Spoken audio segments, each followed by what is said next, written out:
Beginning algebra, this is section 1.6, which is on multiplying and dividing real numbers. Okay, the good thing about this section is that the two rules that we have for multiplication also work for division. Okay, so part 1 says multiplying real numbers. The product of two numbers with the same sign is a positive number. The product of two numbers with different signs is a negative number. Okay, so a little different than what we talked about with adding and subtracting and with combining numbers. Okay, if we have two numbers that have the same sign, when you multiply, the answer is going to be positive. If you're multiplying two numbers with different signs, then the answer is going to be a negative. Okay, so on the examples, number 1 says -4 times +3.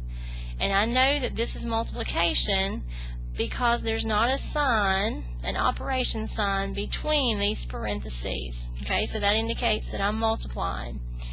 Signs are different. That means my answer is going to be negative. Multiply the numbers, so that would be 12. So -12. Okay, number 2, we've got -4 times -8.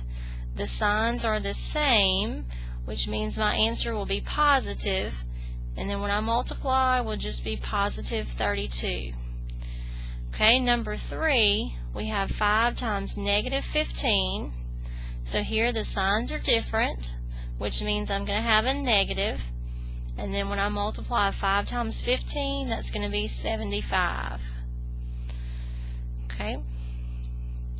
Example, our number 4 says 6 times 0. Okay, anything times 0 is still just going to be 0. Even if this had been a -6, this would still just be 0. Okay. Alright, number 5 and number 6, you're multiplying fractions. Okay, so number 5, you've got -2/3 times 4/5. Okay, these same rules are still going to apply. I have one negative, one positive. That means my answer will be a negative since the signs are different.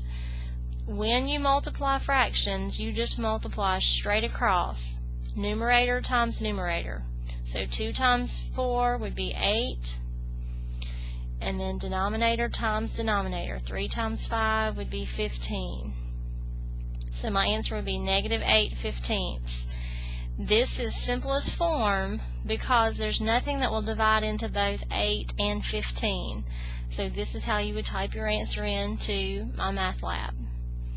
Okay, number 6, you have -1/4 times -2/3. Okay, again, the signs are the same, both negative. That means my answer is going to be positive, and I just multiply straight across. So 1 times 2 would be 2. 4 times 3 would be 12. Okay, this fraction can be reduced because 2 will divide into both numbers. So we have to reduce it to lowest form. 2 into 2 will go 1 time. 2 into 12 will go 6 times. And again, my answer is positive because these two had the same sign. So positive 1/6. On the computer on your homework, if you had typed in 2/12, it would mark it incorrect, but it would say that your answer is equivalent to the correct answer. Okay, so it would give you that chance to reduce your fraction, but it would mark it as incorrect. Okay, section 2 says to simplify each expression. These problems deal with what happens if you have more than just two numbers in a problem. Okay, so this has an even number of negatives, means that your answer is going to be positive. An odd number of negatives means that your answer is going to be negative. Okay, that kind of makes sense. If you pair up your negatives, if you have an even number, they're all going to even out to be a positive answer. If you pair up your negatives here, but you have an odd number of negatives, you're going to have one that's left over, which is going to make your answer be negative.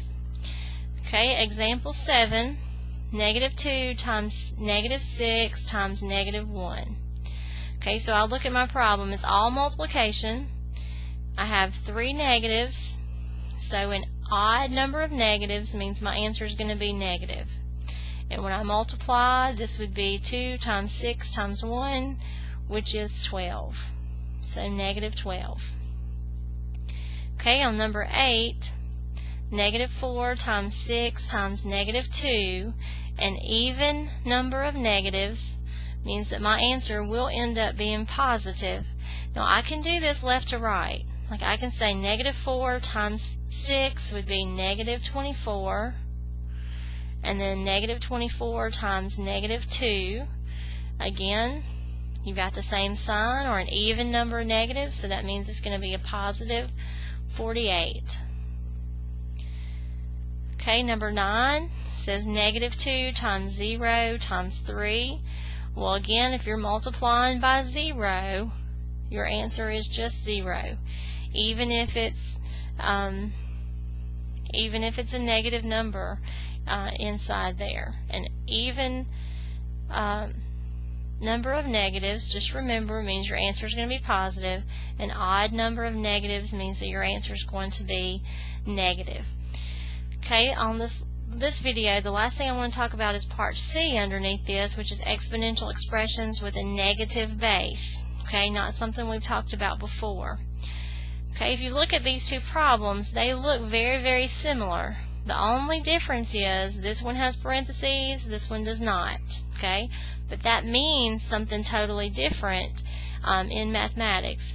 This says negative 6 to the second power, or negative 6 squared.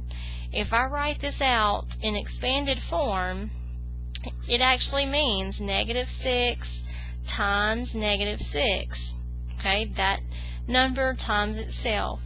So 2 negatives means my answer would be positive 36. Okay, if I look at number 11, which does not have the parentheses, if I write it out in expanded form, it actually means something a little bit different. That only the 6 is being squared and not the negative. So that means there would just be one negative sign and then 6 times 6. Okay, only the 6 being squared, which would make my answer be a negative 36. So sometimes this can be confusing because we usually say if you square a negative, your answer is going to be positive. Okay, that is true if your problem is set up so that it's in parentheses like number 10. Okay, later on when we're using calculators, you'll find that when you type in, negative 6 to the second power on a calculator, it generally assumes that you mean this, okay, this first problem, that you mean for that to be a positive. But just be aware as you're simplifying problems in this first chapter that if something's not in parentheses like this was not, then you're only squaring the number, you're not squaring the negative sign.